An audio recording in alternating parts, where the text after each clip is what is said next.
de estos cereales, ¿cierto? Entonces, y estos cereales no se pueden comer. ¿Qué cereales comer? Si el paciente me dice, ya, doctora, yo tengo eso muy preocupado, ¿y qué voy a comer? ¿Como cuál? El integral, ¿no? Porque sigue siendo el de trigo. Pero ¿qué? Estamos diciendo que solamente son 4 cereales. Entonces, tenemos muchos más cereales y el maíz. Muy bien, el maíz.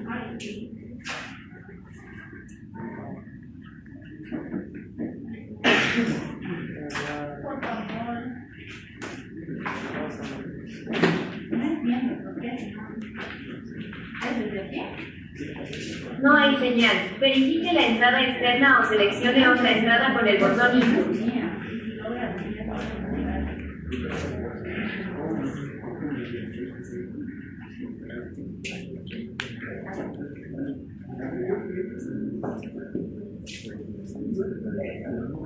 No, pero ya pasar. Ya tú, ¿no? Ya por eso se tiene que apagar ya y ya esperamos. Entonces, la idea de compañero me va a decir, Pantalla apagada. sí, el que está viendo me va a decir un cereal que no tenga mi ya de descontar. ¿Qué será? Acabamos de decir que la avena tiene gluten. ¿Qué apellido usted? Nombre y apellido. Ya, pero su nombre. Usted. Apellido. Loredo. Loredo, concéntrese. Ya me voy a acordar, ya no me voy a olvidar de Loredo. Acabamos de decir que son 4. Entonces, si solo no son esos 4, hay muchos más cereales. Entonces, ¿cuál es el más común? El arroz, ¿cierto? Pero ¿qué más? La quinoa, ¿qué más? Y hacémosles un procesamiento de los cereales, pero total de moldear, a ver alguna confusión. ¿Qué otro más? Ya la cañaba, ¿ya? Con cañaba, con cañaba.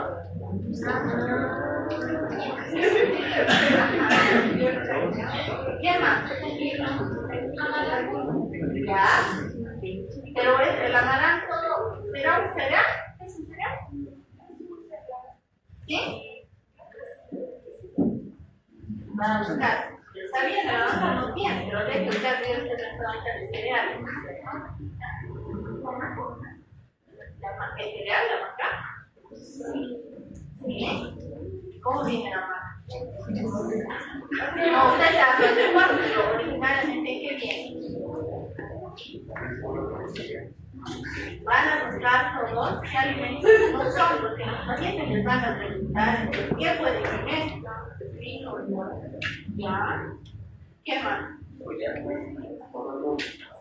¿Ya? No es un cereal, pero sí, o sea que aunque el paciente tal vez entienda que cereales es solo un tipo de alimentos, se puede ampliar toda la inteligencia para dar más énfasis en otros alimentos. No es que algunos alimentos van a estudiar ¿qué voy a hacer ahora? ¿Qué voy a comer? Hay opciones, ¿no? ¿Alguien que piense de acuerdo? Muy bien. ¿Nadie? Interesante, actualmente el número alto. Entonces, también tiene que ver, pero con la definición basal. ¿Qué más puede tener?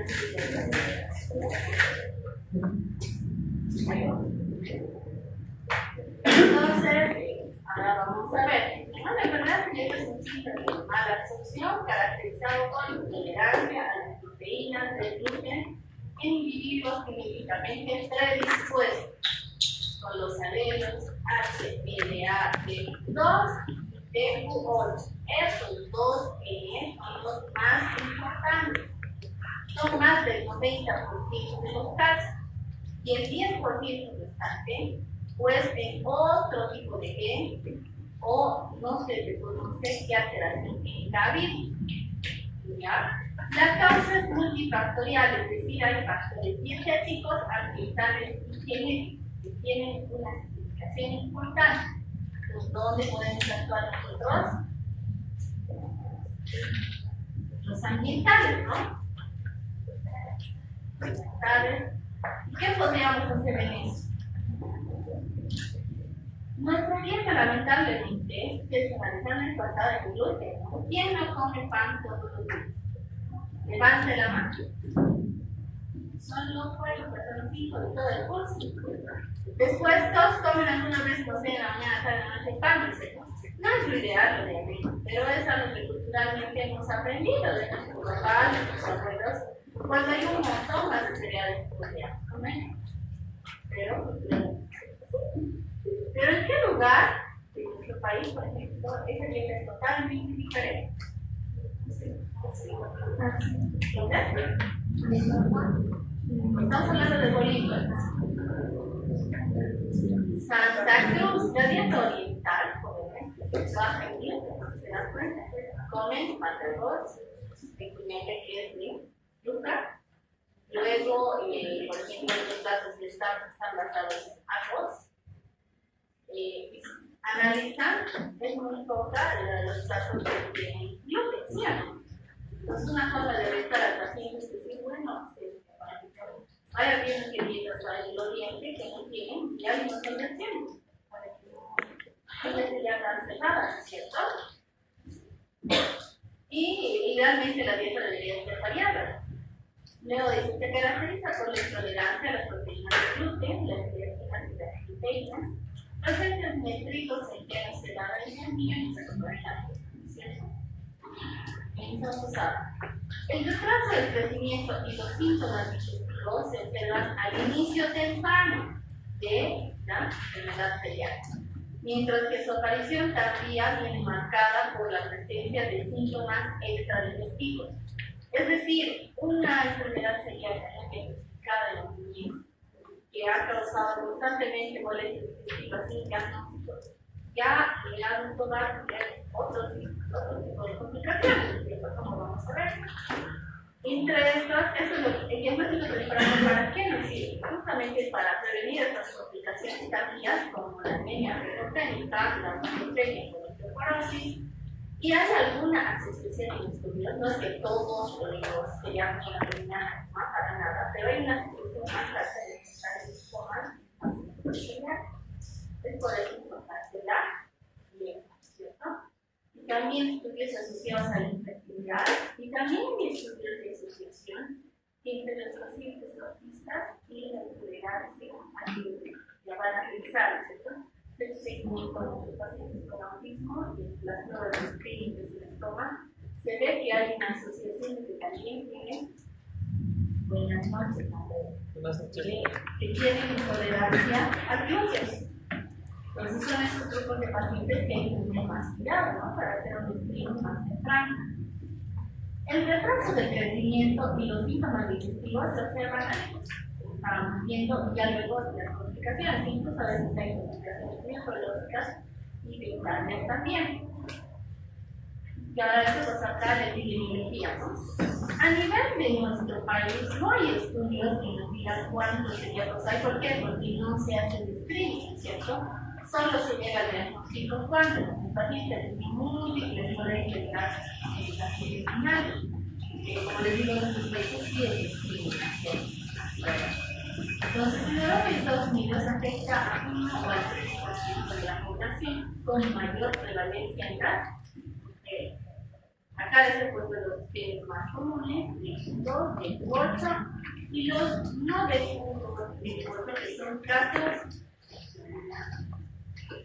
¿Qué tienes he puesto una gráfica para que no se olvide? De cada 100 personas, 3 personas portan con el gen para enfermedad celíaca. Entonces, digamos que aquí en el curso son 50, debería haber con 1 o 2 portadores de enfermedad celíaca. Pero eso solo a los 3 que conocen, por eso ahora ya tienen esperanza, siempre tienen que haber esa sospecha, ¿cierto? Casi todas las personas que tienen enfermedad celíaca portan el gen para la enfermedad que se suele transmitir a los hijos. ¿Qué quiere decir? Si un paciente ustedes detectan que tiene enfermedad celíaca, ¿le debería hacer pruebas también a los papás? Claro. No está determinado en qué ¿Cuál es todo este mecanismo como tal? Pero estos dos procesos más importantes. Como les decía, es el antígeno del depositario humano HLA-TQ2 y el antígeno del depositario HLA-TQ8. Bueno, el más común es el TQ2. Casos muy poco frecuentes no tendrán estos genes y podrán desarrollar enfermedad celíaca de otras maneras. Recordando que el libro de medicina nos dice que hay intolerancia a gluten celíaca, voy a hacer esta clasificación, ¿cierto? Luego nos habla de que el alelo HLA-TQ2, que está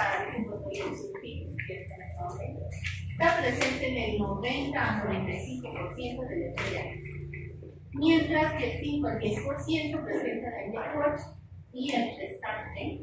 En realidad, como les dije, esto es un poco menos, ¿no? Más o menos hasta el 80% del TQ2 y el 10% del TQ8 y el restante de otro grano. Luego, ¿no? Entre el 90 al 95% de celíacos presenta la primera variable. Están charlando, jóvenes, ya deben dominar. Tienen que hablar. No voy a subir, pero esto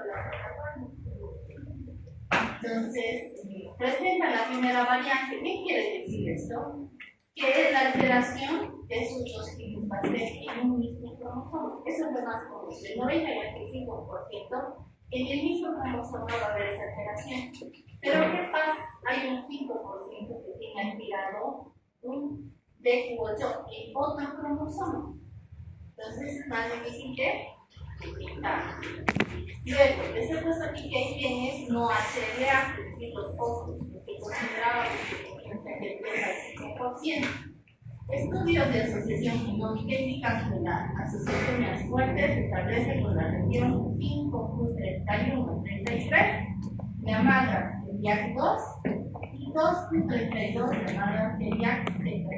El locus del CELIAC2 codifica para las proteínas relacionadas con la respuesta de H2 e interleucinas, mientras que el locus CELIAC3 codifica las moléculas reguladoras del CTLA4 y el CD28 en las células reactivadas.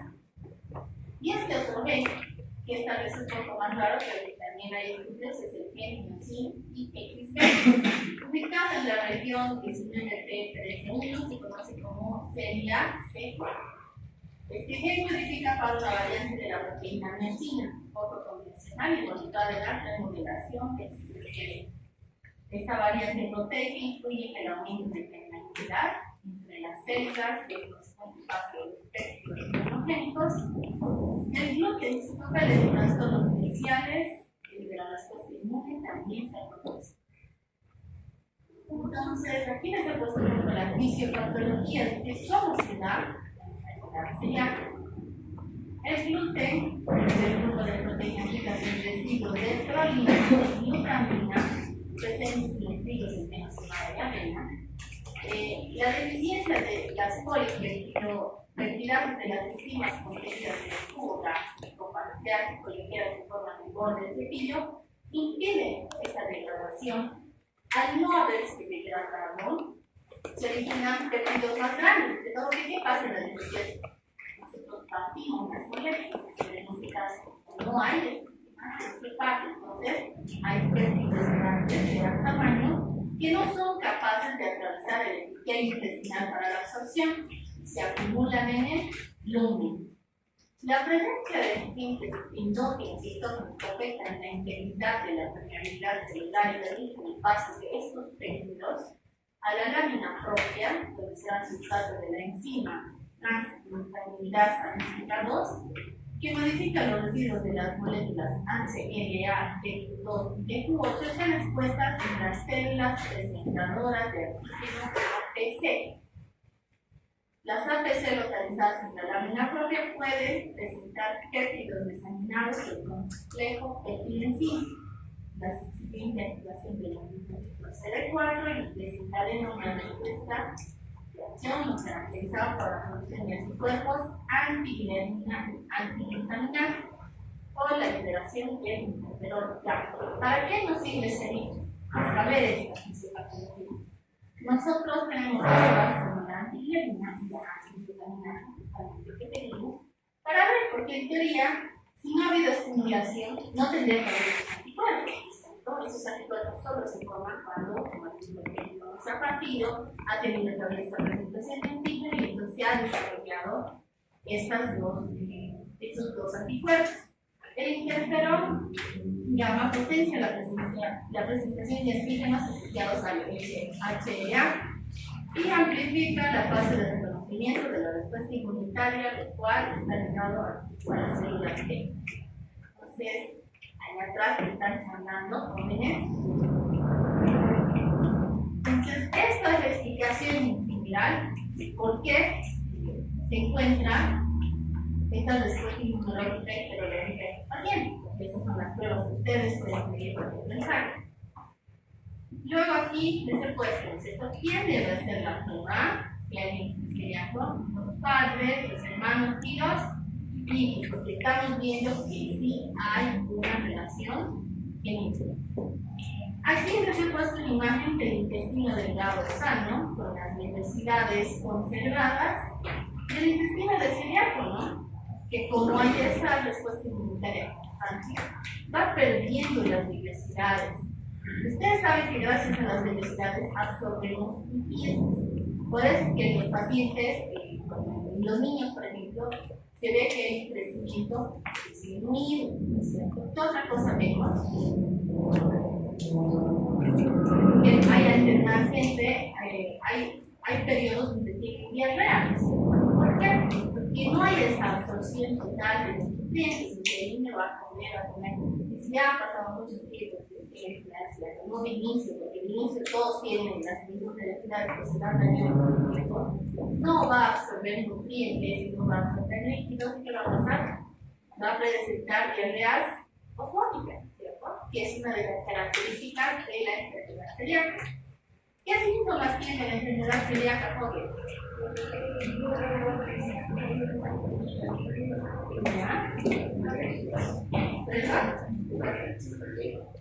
¿Cómo qué? Acción alérgica a todo. Respiratoria, ¿verdad? Mediada por experimentar, porque estamos viendo que hay unos antiquemas. Allá su compañera está con el celular, va a tener aquí el celular. Pase, por favor. Entonces, para que puedan entender, porque a veces no entienden muy bien cómo se va a despegar. Pase. Sí, póngale. El que vea con el celular debe estar acá en el arte hasta finalizar la clase. Entonces, ¿qué otros sí? A ver, enumeraremos entonces los signos y signos. ¿Quién quiere participar? Pérdida de peso. Ya. Y falta de ganancia ponderal, como estamos viendo, porque no hay absorción de los nutrientes. ¿Qué más? Dolor abdominal, porque esas velocidades están destruyendo, ¿no es cierto? Eso será doloroso. ¿Qué más? La diarrea estamos viendo que es el proceso osmótico, al dañar las velocidades no hay absorción. ¿Qué más? Distensión abdominal, ¿verdad? Porque va a haber cadenas más grandes del lumen intestinal, ¿cierto? Asociada a gases.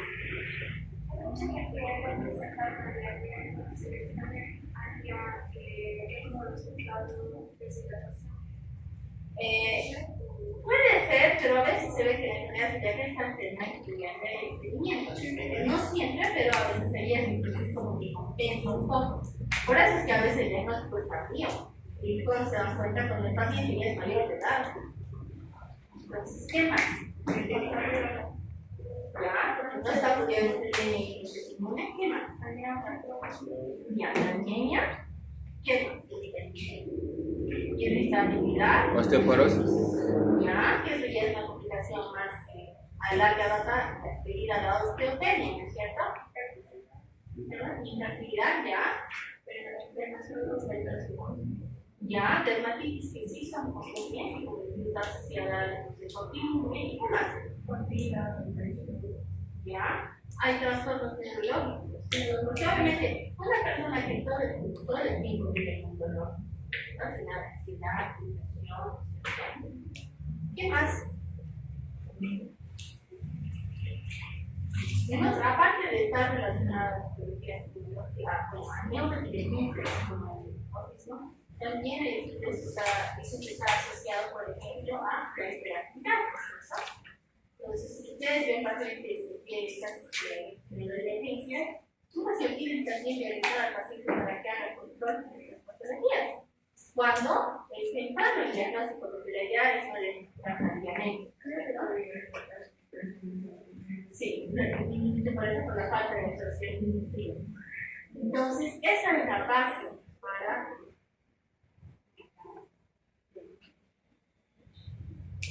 Luego les he puesto aquí otra imagen donde dice, ¿qué sabes de enfermedad celíaca? ¿No? Y los síntomas es lo que.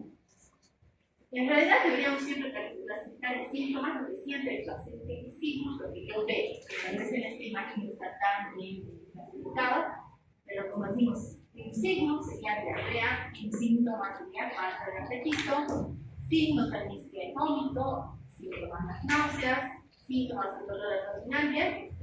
El tratamiento entonces, ¿qué es? El emocional, el de la dieta, ¿cierto? Ya, ¿y qué más? A veces también hay estudios que se ve que hay una disbiosis, es decir, una alteración de la microbiota intestinal. Entonces también tendríamos que regularizar la microbiota intestinal. Allá su compañero está con el celular, o sea, no es que y hacer una alimentación equilibrada y controles, ¿cierto? Entonces, estamos hablando ahora ya del diagnóstico como tal, porque ya hemos visto los técnicos, pero ahora el diagnóstico de enfermedad celíaca se clasifica en el diagnóstico serológico a través de pruebas sanguíneas, generalmente, a veces también a través de biopsia, bueno, de serología, de la biopsia del intestino, pero todos son sanguíneas, donde ¿qué vamos a pedir? Anticuerpos antitransglutaminasa, que estamos investigando, anticuerpos antiberina y antidomice, todos estos son de tipo IgA. Entonces, esos tres anticuerpos de tipo IgA que van a estar afectados justamente por la zona donde se da toda la infección en el intestino, ¿cierto? Y diagnóstico histológico quiere decir que es la biopsia de la velocidad, donde se va a ver la distribución de la mucosa, que tiene un alto valor diagnóstico, pero eso se remite mucho más invasivo, ¿no? Las lesiones ocurren en la parte proximal del intestino delgado, donde se puede apreciar hiperplasia de criptas, luego atrofia de velocidades y aumento en el número de linfocitos y plaquetas. En 1992, Marsh ha propuesto una clasificación para el daño progresivo observado en la mucosa intestinal, que fue posteriormente ampliada por el gobierno y que en 1999 se constituye como una piedra angular del diagnóstico. Donde hay clasificaciones de esta dióxido, ¿no? O sea, tipo 0 será preinfectativo normal, tipo 1 vegetativo es un aumento de los linfocitos epiteliales, el tipo 2 hiperplásico, de hiperplasia de cripta, el tipo 3 destructivo, donde el tipo 2 más niveles de atrofia de las velocidades, que puede ser A, parcial B, subtotal, C, total. Usted se da cuenta de la gravedad, Lunin está teniendo. Entonces, y el tipo 4, que es tipo clásico, ¿no? Que sería un tipo 3 más un tamaño normal de las criptas y un número normal de 10, tal vez más extraño, por eso es la última clasificación. Pero normalmente el paciente iría evolucionando en estos lados, el grado 3, según el tiempo. Luego, aquí desde el puesto igual, la presencia de los marcadores junto con la lesión de Marsh, 2 o Marsh 3, son suficientes para proponer un diagnóstico profesional.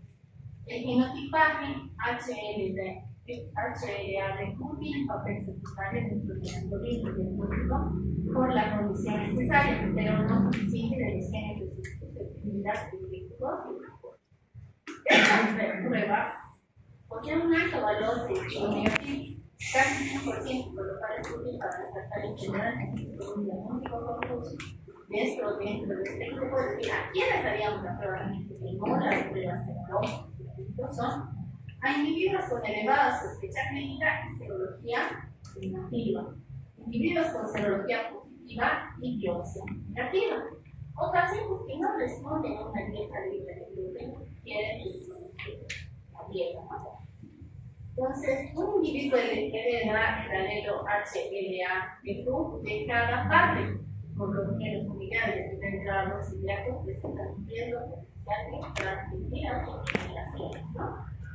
Suele presentarse a veces de forma sintomática o pruebas serológicas normales cuando solo hay una alteración.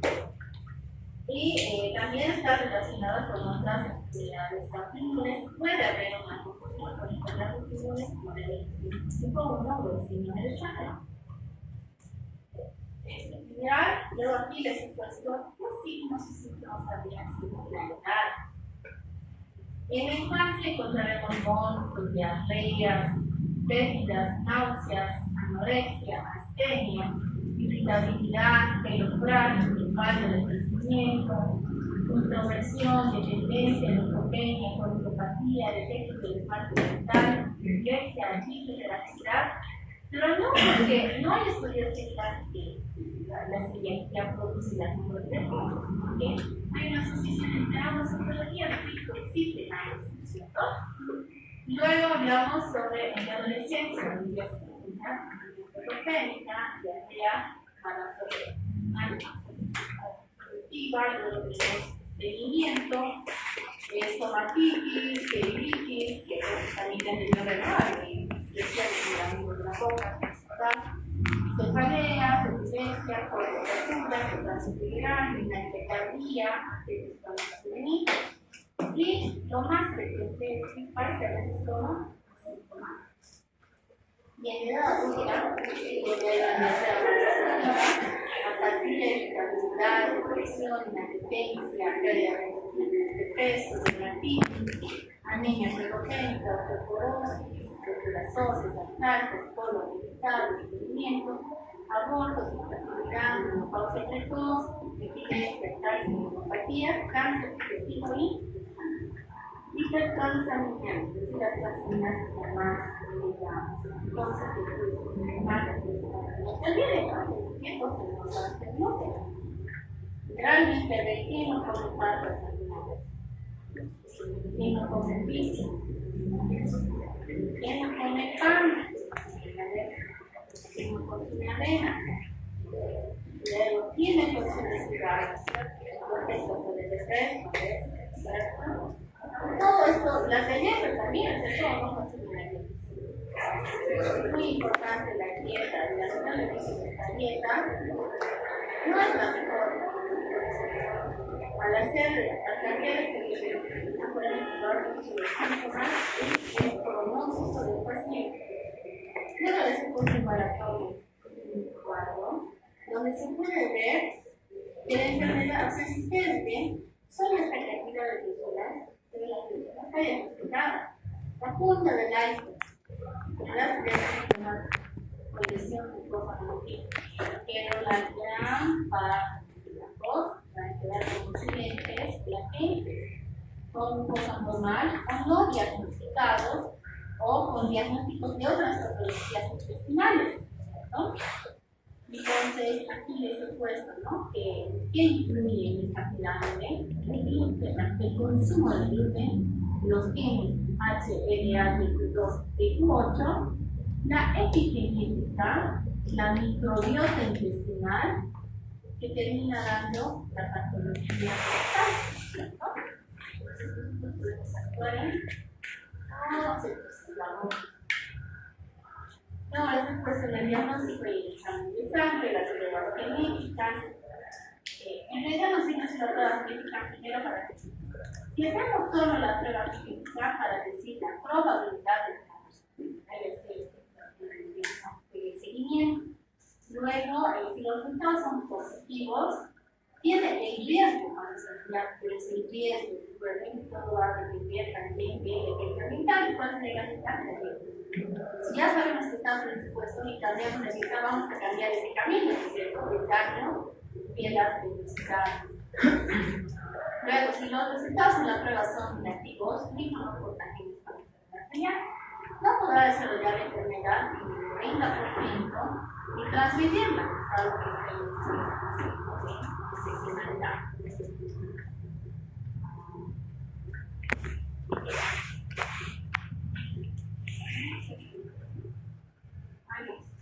Y por último, pero es en general, ese es el pantallazo que vamos a ver esta semana, ¿cierto? Y muchas veces el diagnóstico diferencial sería el intestino como enfermedad de colitis ulcerativa, nadie tiene una de estas patologías, que son comunes. Bueno, entonces es muy importante medir qué es la normalidad. La idea de la relación entre los casos, veamos casos cada uno para ver cómo vamos a poder hacer.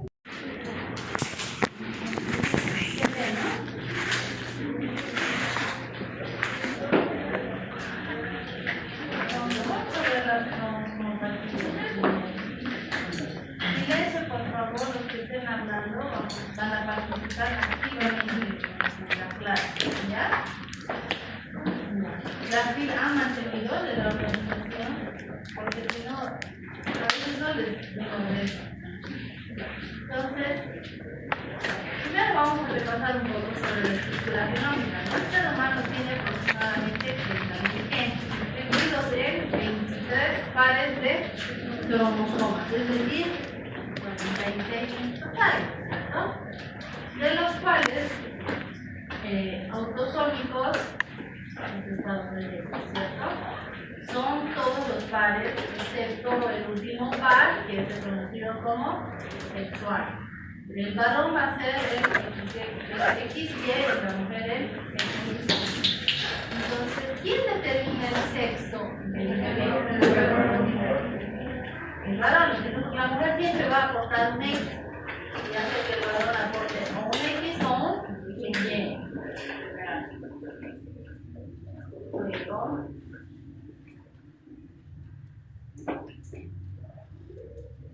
existen más de centenares de síndromes cromosómicos. Incluso el libro habla de clasificaciones, en las cuales habla primero de buenas tardes para todos, buenas tardes. Ya están con retraso, pero ustedes ya saben. Entonces, hemos visto que hay diferentes tipos de alteraciones. Una que es a nivel de todo el cromosoma, que va a dar mucho más visibles, y que eso puede ser ya sea por dirección, es decir, por pérdida de un cromosoma, por aumento del número del cromosoma, y también por alteraciones propias de segmentos anotando dentro del cromosoma. Estas pueden ser de un patrón familiar o pueden ser de manera aislada, ¿cierto? Y que cada uno de ellos individualmente, claro, juntos contribuyen a la mortalidad por anomalías. Son causantes de elevada proporción de abortos y enfermedades infantiles. Entonces, cuando una mujer tiene varios abortos, ¿qué es el ejemplo del médico? Viene alguien a hacer un control preconcepcional que puede embarazar que ha tenido muchos abortos. ¿Qué se presentaría en este paciente? Antecedentes como anticonceptivos. Primero de la propia persona, los personales, ¿no es cierto? Porque hemos visto que ciertas patologías, el hipotiroidismo, los tipos de ovario y a otras anomalías hormonales pueden estar complicando a la concepción, ¿cierto? Pero si descartamos las causas como causas primarias mentales, vamos a preguntar los antecedentes familiares. ¿Qué preguntarían en antecedentes familiares? Ya, si la mamá también ha tenido, si tiene algunos hermanos con alguna patología. ¿Qué más? ¿Qué? Bueno, eso ya vimos mis enfermedades y ¿Y qué más preguntaría en esa unidad? Hay un tópico que se llama antecedentes obstétricos, ¿no?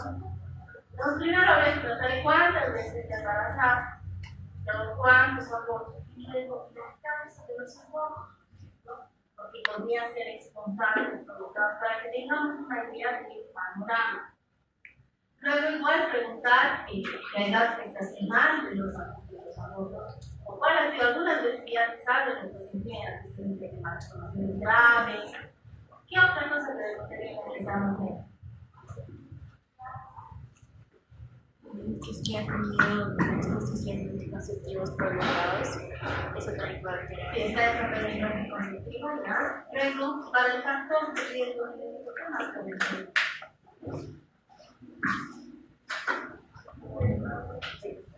Ya. Una cosa importante es la edad de los cónyuges, ¿cierto? O sea, digamos, del paciente y de la pareja, luego, ¿qué más? Exactamente así, la consanguinidad. ¿Qué más?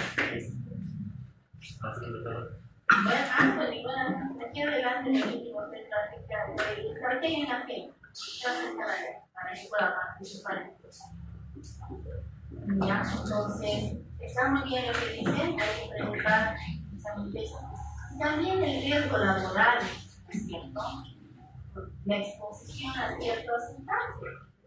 Idealmente, por eso siempre preguntamos a los pacientes, no es porque hay una serie de patologías que pueden predisponer riesgo, ¿no es cierto? Si he estado en exposición, no sé, según el trabajo, radiación, sustancias tóxicas, pesticidas, entonces todo eso preguntamos y en base a eso ya podemos ir orientándonos. Y si nos dice que he tenido muchos antecedentes, otra cosa que deberíamos saber es el grupo sanguíneo, porque van a haber ciertas asociaciones con la incompatibilidad de factor y grupo de la pareja, ¿no es cierto? Entonces es otra cosa importante. Ahora, una vez visto eso, igual se pregunta finalmente a veces no nos define la consulta, pero si haríamos un pequeño monográfico, a veces ha habido ya algún antecedente importante familiar, ¿no es cierto?, de muerte temprana por alguna patología genética. Entonces, es luego, bueno, que contribuyen a la génesis de los procesos malignos, tanto de la vida adulta como de la edad infantil, en consecuencia de elevaciones sistemáticas espíritus. A todos vamos a ver estas definiciones. Si no, me las van a hacer una tarea. ¿Qué es el cariotipo? Les voy a pasar las explicaciones, ¿no? Es un libro de la orden. Ya, pero ¿qué más? ¿Cuál es la definición de cariotipo?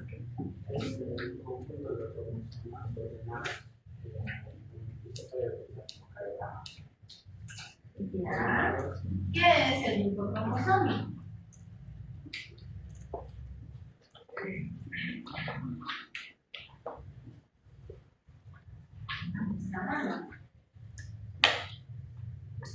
Compañera que está con el titular de Adela aquí, la sabe de las manos.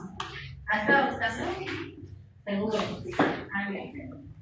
Entonces, estas tres definiciones quiero que puedan saber, se les va a preguntar. Ya saben, es más o menos que les digo qué es lo que quería decir ustedes. Luego, ya, las cromosomopatías, grupo de enfermedades con variaciones numéricas, estructurales o combinadas en la relación total de cromosomas. ¿No? Esta es la configuración estructural del cromosoma. Dice aquí un ideograma de la célula humana de una persona con síndrome de Edwards. ¿Qué ven ahí? La imagen. Hay una pieza, tenemos un par, otro par, y aquí hay una trisomía. Ya. El síndrome de Edwards. ¿Qué rasgos típicos se acuerdan? ¿Verdad que les he dicho que hay tres síndromes que deben saber porque son los más comunes? ¿Cuáles eran? Ya, en 13.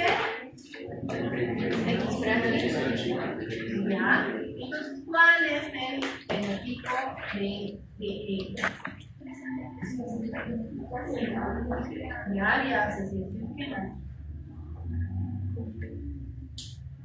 ¿Desarrollados? ¿Qué más? ¿Qué? Ya, ángulo, ¿qué más? Micrognatia. ¿O qué se llama en el parto? Micrognatia. La libre Las pequeñas, ¿qué más? ¿Recuerdan o no? nariz prominente, frente estrecha y apertura pequeña de los ojos. Ya.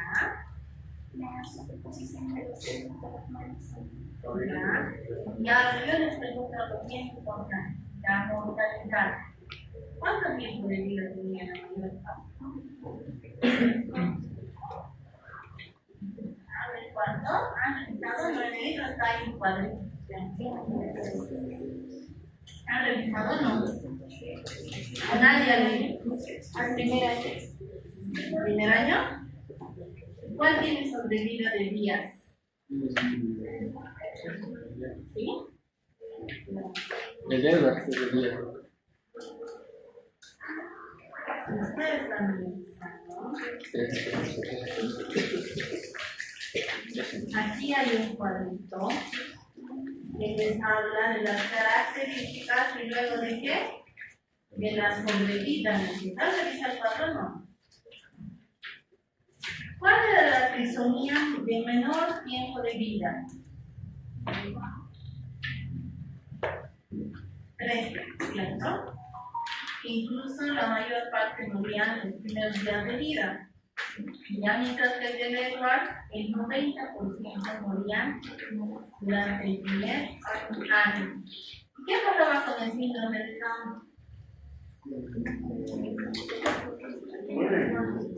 Tiene la misma sobrevida.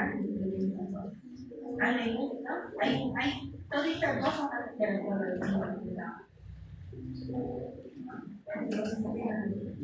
Pueden, pero no tienen el mismo índice de sobrevida. ¿Por qué? Porque hay mucha asociación con malformaciones cardíacas. Y esta sería una de las principales causas de muerte, de síndrome de Down. Eso es lo que disminuye su índice de sobrevida. Sí, de 55 a 60 años, ¿cierto? Ese es el promedio de vida. Justamente el libro menciona que es porque hay patologías cardíacas que predisponen a mortalidad. Han hecho el dibujo al final de lo que es lo asfaltado y síndrome de Down, y fenotipo para acordarse, ¿no? Tiene como 3 imágenes para que no se problema. Si no, hagan eso, porque es ideal. Ustedes esas 3 patologías sí o sí al ver a que tienen nacido, por lo menos deberían tener el índice de sospecha, ¿cierto? ¿Han hecho? Háganlo contigo. ¿No han hecho? Ya, entonces vamos a hacer eso, ¿ya? Para que no se olviden. Ahora aquí tenemos, bueno, son los días con cromosomas, cromosomas que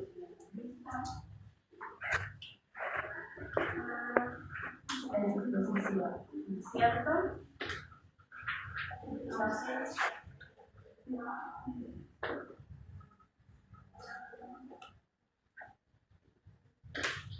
es así como se ven las trisomías. Acá, por ejemplo, tenemos la microselección, que hay que decir dentro de la configuración de un cromosoma, no un cromosoma menor, ¿cierto? Y en general, hablando de las cromosomatías, se dan 6 en cada nacimiento, y eso va a depender de qué síndrome estamos hablando. La literatura dice que el síndrome de Down será 1 de cada 850 nacidos tienen riesgo de tener síndrome de Down. ¿No se dan cuenta? Es lo más común, ¿no? Porque estamos hablando de menos de cada 1000. Y esta incidencia va subiendo y se cuatriplica a partir de la subida de la edad materna, es decir, del mayor a 35 años, ¿cierto? Entonces, ya. La trisomía 21 aquí dice 1,7 cada mil, pero en mitos, dice eso, ¿no? 1 en cada 800. Luego vemos aquí, en 1000 embarazos conocidos, 150 abortan espontáneamente. De estos, 100 van a tener anomalías cromosómicas, 20 síndrome de Turner, 20 del cromosoma 16 y 20 de Down. Entonces, más del 10% de cada uno de estos 3 síndromes se encuentran en los abortos espontáneos, es decir, son los 3 síndromes más frecuentes, por eso empezamos a aprender a reconocerlos. Solo 1 de cada 2 concepciones llegan a febrero. Y esto es importante para explicar a la madre, que venimos sobre la ilustración, temor de colgante y la realidad. Hay que explicar que el cuerpo humano es sabio y es bien. O sea, el mismo cuerpo, si va a ver que el producto, por ejemplo, no va a ser fiable, no va a poder sobrevivir. Porque esa es la razón por la cual ha tenido muchos errores. Cuando descartamos, también queda una infección, otra cosa. Entonces, los humanos tendríamos el índice más alto de anomalías en los gametos. El desarrollo normal del individuo humano depende del contenido genético y del equilibrio de cromosomas. Su compañera que está ahí viendo en clase. Entonces, el desarrollo normal del individuo depende del contenido genético y del equilibrio de cromosomas. Cualquier desequilibrio en el estructura durante la meiosis o mitosis da origen a individuos con patologías cromosómicas. ¿Qué hacen generalmente? Claro, ¿qué hacen? Sí, Ya, ahí ya estamos identificando qué es. No, el primero. Es un feto, como me enseñó ya en mi conocer que es un feto. Sí, por favor, se ha llevado embrios, es en el primer capítulo de embrios. No parece todavía una configuración humana, ¿no es cierto? Se miraron que es de tamaño muy pequeño, entonces, ¿qué se llama? Embrión. Ya, ¿y este qué es? ¿Qué se llama? Nosotros tenemos de los síndromes, ¿ya? ¿Y qué vemos ahí? ¿Qué se llama? Ya, ¿y qué más vemos aquí?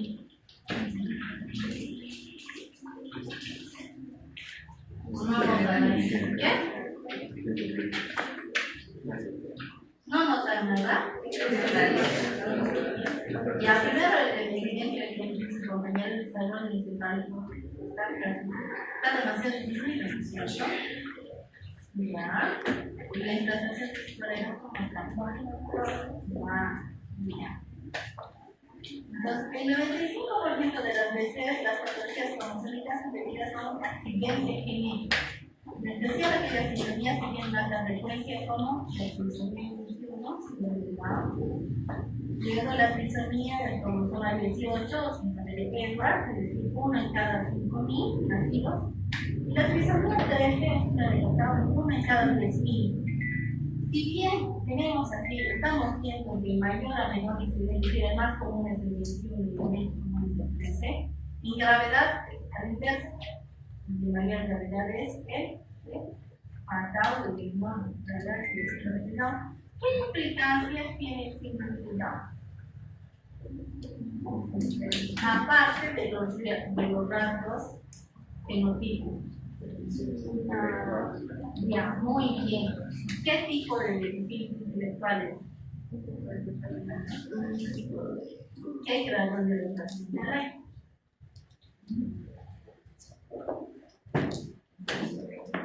Leve, moderado y severo, ¿no es cierto? Y está asociado al caso leve a moderado. ¿Ya? Es la anomalía genética más común de todas, es el síndrome de Down. ¿Ya? Y es la primera causa de alteraciones genéticas que da retraso mental. ¿Ya? Es un retraso mental que puede ser de leve o moderado.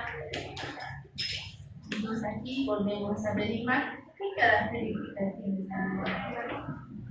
Nariz de captación. ¿Qué se llama este espacio, Carlos? ¿Y qué? El origen, ¿cierto? Es decir, está más separado los dos. Luego, ¿qué más vemos? ¿Cómo está implementado? Hay un pliegue que se llama gama, ¿cierto? Ya, las manchas van a ser a nivel del ojo. ¿Qué más? Ya, ¿qué se llama ese solo pliegue? Entonces, está muy bueno, eso es un simple lineal, ¿cierto? Como el simio. ¿Por qué? Porque el simio tiene una sola línea en la mano. A ver, miren si ustedes toman. ¿Cuántos pliegues tiene? Ya, normal. Uno de los hallazgos que se encuentra en pacientes con síndrome de aumento, una gran mayoría es una sola línea que nos recuerda al pliegue del simio. Por eso es pliegue lineal. Ya. ¿Y qué ven aquí? ¿Qué se llaman cuando los dedos están? Polias. 1, 2, 3, 4, 5. ¿Es poli? ¿Qué se llama entonces? Están así, uno encima de otro. ¿Qué se llama cuando están acabalgados? Clinodactilia. Sí, clinodactilia. Entonces, luego vamos a poner.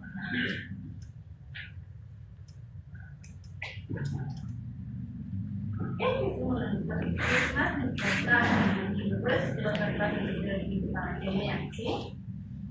Entonces, entre las anomalias de cromosomas sexuales se destacan la monosomía por el cromosoma X, es decir, solo tiene un X, va a ser el síndrome de Turner, uno en cada 2.500 pacientes. Y el síndrome de Klinefelter es uno por cada 1.000 nacidos, que va a tener. ¿Cuál era el fenotipo del signo de Turner?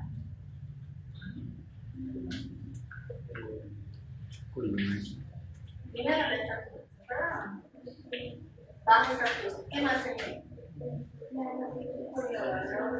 Alargado.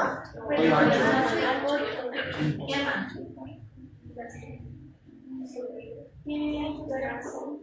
Ya, todas. ¿Qué? ¿Cómo era la desarrollo de los órganos genitales? ¿También o no? Diferenciación sexual corporal. Ya, ¿qué más? ¿Qué más? En el de Klinefelter, ¿qué veían en ese varón? Ginecomastia. Ginecomastia, este es el hallazgo más importante. Luego, ¿qué? Ya, correcto. ¿Qué más? Ya. Había una desproporción con los miembros, ¿cierto? ¿Qué?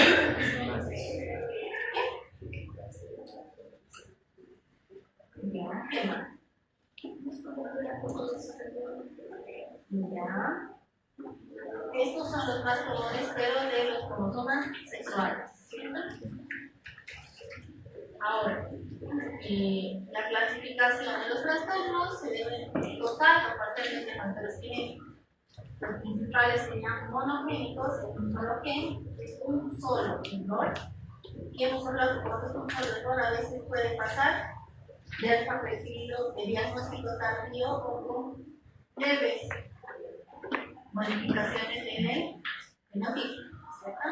Los cromosómicos, el efecto no se debe a un gen, sino al exceso de genes contenidos en un segmento de un cromosoma. Los multifactoriales generan varios trastornos de desarrollo de malformaciones y trastornos de la vida adulta, es decir, que ha habido una exposición a algún teratógeno. ¿Qué era un teratógeno? ¿Qué significa teratógeno? Entonces, de ahí viene la palabra, ¿no? ¿Qué cosas generaban monstruos? De ahí ha salido. Pues las aneuploidias, anormalidad cromosómica más frecuente, una en cada 200 nacimientos, explica el 50% de los abortos que se disponen, con interés de los factores predisponentes. La edad materna, hemos dicho, cierta mayor edad, mayor riesgo de esterilidad. Lo mismo con la trisomía 13 y la trisomía 18, y esto es a partir de los 35 años. ¿No? Luego, la edad paterna, alteraciones o mutaciones de novo, es decir, no habla de diferentes sociales. El efecto sobre el mecanismo de la segregación cromosómica tiene sentido y se aplica a mayores de 55 años. Y hay diferencias en la realmente pequeñas. Por eso es que cuando orientamos la consulta preconcepcional se habla mucho sobre la edad real, ¿no es cierto? No es precisamente interpretable, es una explicación final. Entonces, mutaciones génicas, el cambio humano personal, una disfunción con frecuencia de genes recesivos, la presencia de progesterona, la fertilización de. Ahora vamos a hablar un poco sobre los polimorfismos cromosómicos.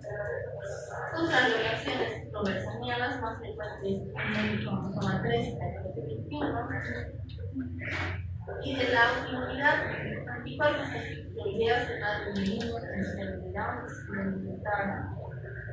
van a ver que hay ciertos riesgos, o sea, que no solo van relacionados con la genética, sino con el desarrollo de ciertas patologías.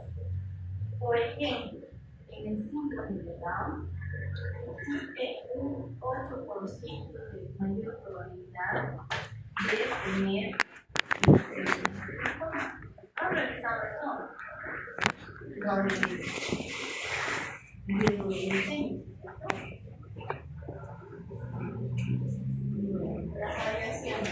los efectos más exitosos en las mujeres, el aborto, la mujer, las drogas, antibióticos analgésicos. ¿Cuál sería el periodo de mayor riesgo del embarazo que pueda haber este efecto terapéutico? ¿Será que influye que en cualquier momento la mujer tome un medicamento o la edad gestacional sea determinada?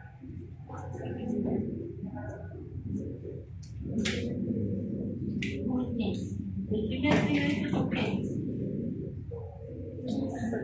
la escena de esbozos de todos los el periodo de mayor riesgo. Entonces, a más temprana edad gestacional, hay el riesgo de teratógeno, por eso es que nosotros necesitamos dar durante esa primera etapa. Tener cuidado, clasificamos los medicamentos según el riesgo. ¿Han revisado o no? Riesgo gradual, ¿se han escuchado o no? Van a revisar cada medicamento para ver qué cosas sí pueden dar y qué cosas no podrían dar por nada en el embarazo. Entonces aquí vemos alteraciones estructurales.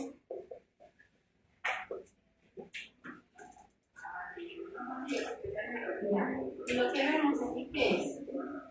Y por ejemplo, hay una duplicación, ¿cierto? Aquí una inversión, es decir, del orden. Luego, aquí hay una fragmentación recíproca, es decir, se han cambiado el orden. Y es una relación de tipo estructural. Entonces, para hablar una vez más de los impactos de la radiación, sustancias químicas, virus, etc. ¿Por qué? Y aquí esto es interesante también hablar de los virus. Porque ustedes saben, ¿no?, que si la mujer embarazada está expuesta a ciertas enfermedades graves, como por ejemplo, ¿qué enfermedad? Ya, del VIH, para malformaciones como tal vez no hay inmunosuprimido, pero ¿cuáles son las enfermedades malformaciones muy llamativas? Las toxoplasmas. ¿Qué más? Rubeola. ¿Qué más? A ver, para todos, ¿qué es el TORCH? TORCH. Está en el libro. ¿Qué es entonces? ¿Nadie? Busquen ahora, ¿ver? Para que no se queden con la duda. Por eso que los controles prenatales se piden las pruebas de todo. Otra cosa que también se recomienda, pues, ustedes saben que hay diferentes tipos de vacunas, eso han visto en programas, ¿no es cierto? Algunas serán fracciones, otras serán virus atenuados, entonces, ese es el riesgo también de vacunar a la mujer embarazada, ¿no es cierto? En realidad no debería recibir más que las vacunas que están autorizadas durante el embarazo. ¿Qué vacuna recibe la mujer embarazada?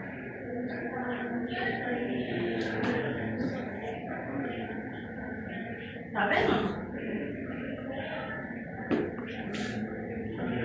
¿Qué?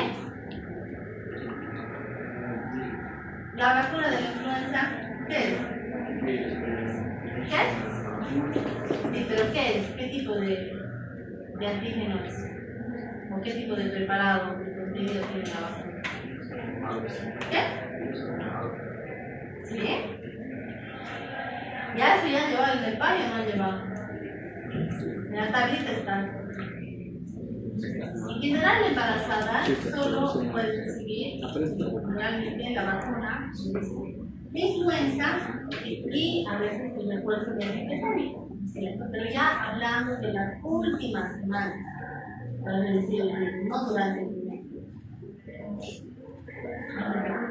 Entonces, existen mecanismos para reparar el daño ocasionado por agentes contaminantes. Y ahí hemos visto que ya puede que se pueden estar dos, pero expuestos a un inmunológico y uno más sano y otro de coagulación.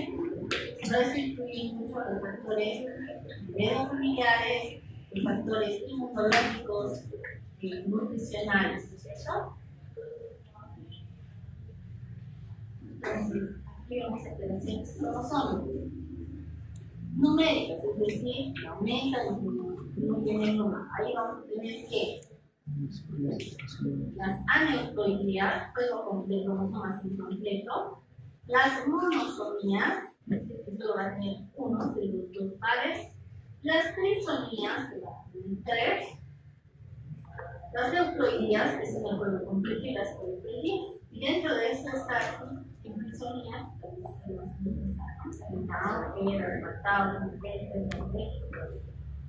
y en las estructurales vamos a poder ver deleciones, anillos, isocromosomas, inversiones, translocaciones, inestabilidad cromosómica o fragilidad. Y las translocaciones lipídicas, por ejemplo, están asociadas a la leucemia. Las translocaciones estarían para el síndrome de Down y la fragilidad al síndrome de Down. Afecta a los autosomas, a los cromosomas sexuales o a ambos. Y estos son los momentos que se dan de la alteración, ¿cierto? Que ya han tenido ver en nivel celular, molecular o no. Los ciclos de división de la célula humanas han llevado ¿qué es la mitosis y qué es la mitosis?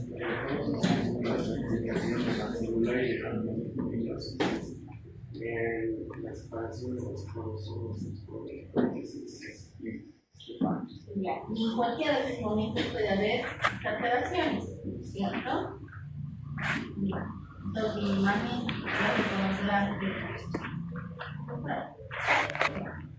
y luego, dentro de las condiciones congénitas por no disfunción, trazado del cromosoma y la grafasa, ¿cierto?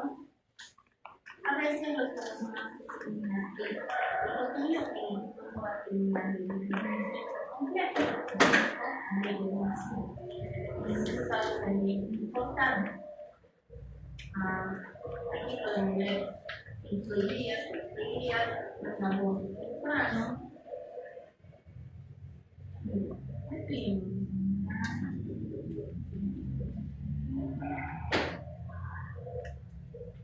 Ejemplos de trisomía, el cromosoma adicional, el 47, el 21, en monosomía, falta un cromosoma, 45, el carne, doble trisomía, el 41, tetrasomía, y el riesgo tendrá no le recibe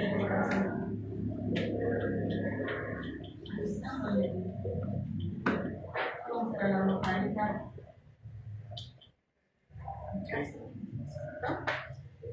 Entonces, aquí igual los mismos. Y no todas las células son los mundiales, ¿no? Son la mitad del embarazo, de los abortos espontáneos del primer trimestre. Y es una manera de evitar qué es lo que ha podido pasar. Y que hay agentes de tratamiento desde físicos, químicos y biológicos. Entre físicos están las adolescentes, los químicos de las drogas, desde los estudiantes, muchos de los químicos en el libro hablan de temas importantes, por ejemplo, ¿cuáles? El libro de Einstein se llama el síndrome alcohólico fetal, programa no características. ¿Qué más? Descripción del crecimiento del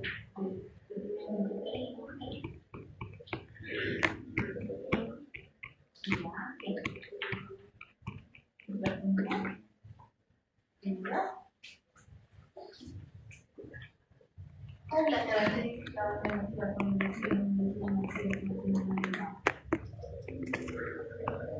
más allá de su rehabilitación? La hipotonía, la mayor parte de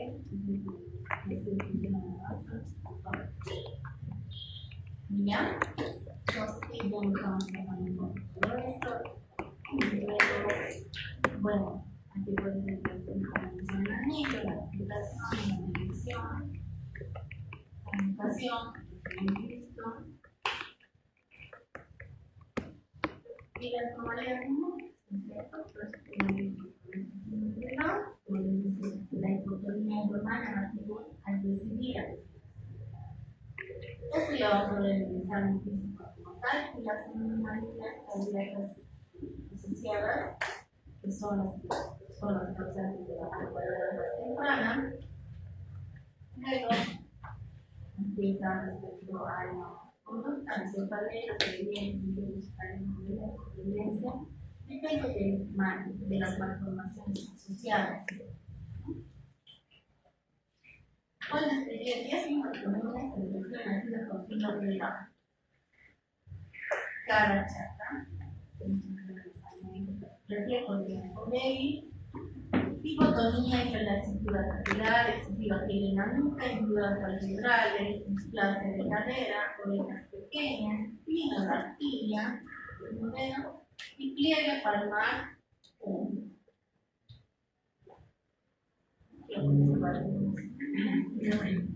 Fallece en los años de las sobrevivas. Más fácil, como les decía, por eso es el desarrollo de leucemias y Alzheimer precoz. Se ha hecho estudios comparativos donde se ha visto, digamos, en las personas sin alteraciones genéticas, el riesgo de Alzheimer va a subir a partir de los 35 años, ¿cierto? Pero aquí se ve que existe todas estas alteraciones que tienen de Alzheimer en edades mucho más tempranas en los pacientes con síndrome de Down, es decir, desde la atrofia cortical, la dilatación de cisternas. ¿Y qué más viene en este programa? Los ovillos de este programa.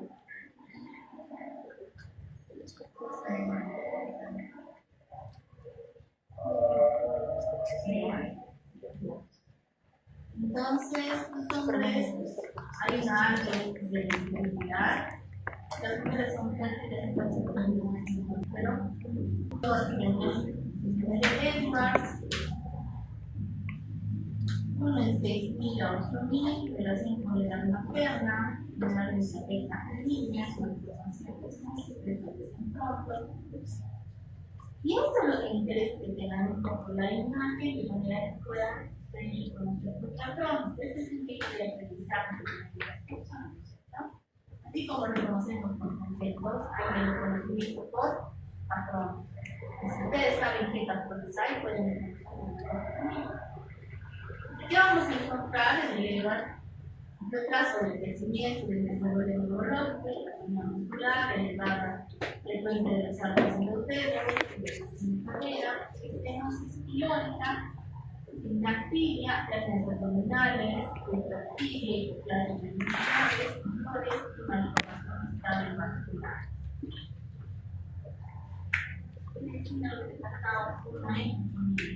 Con mayor mortalidad, 30%. No hay distinción de los progenitores.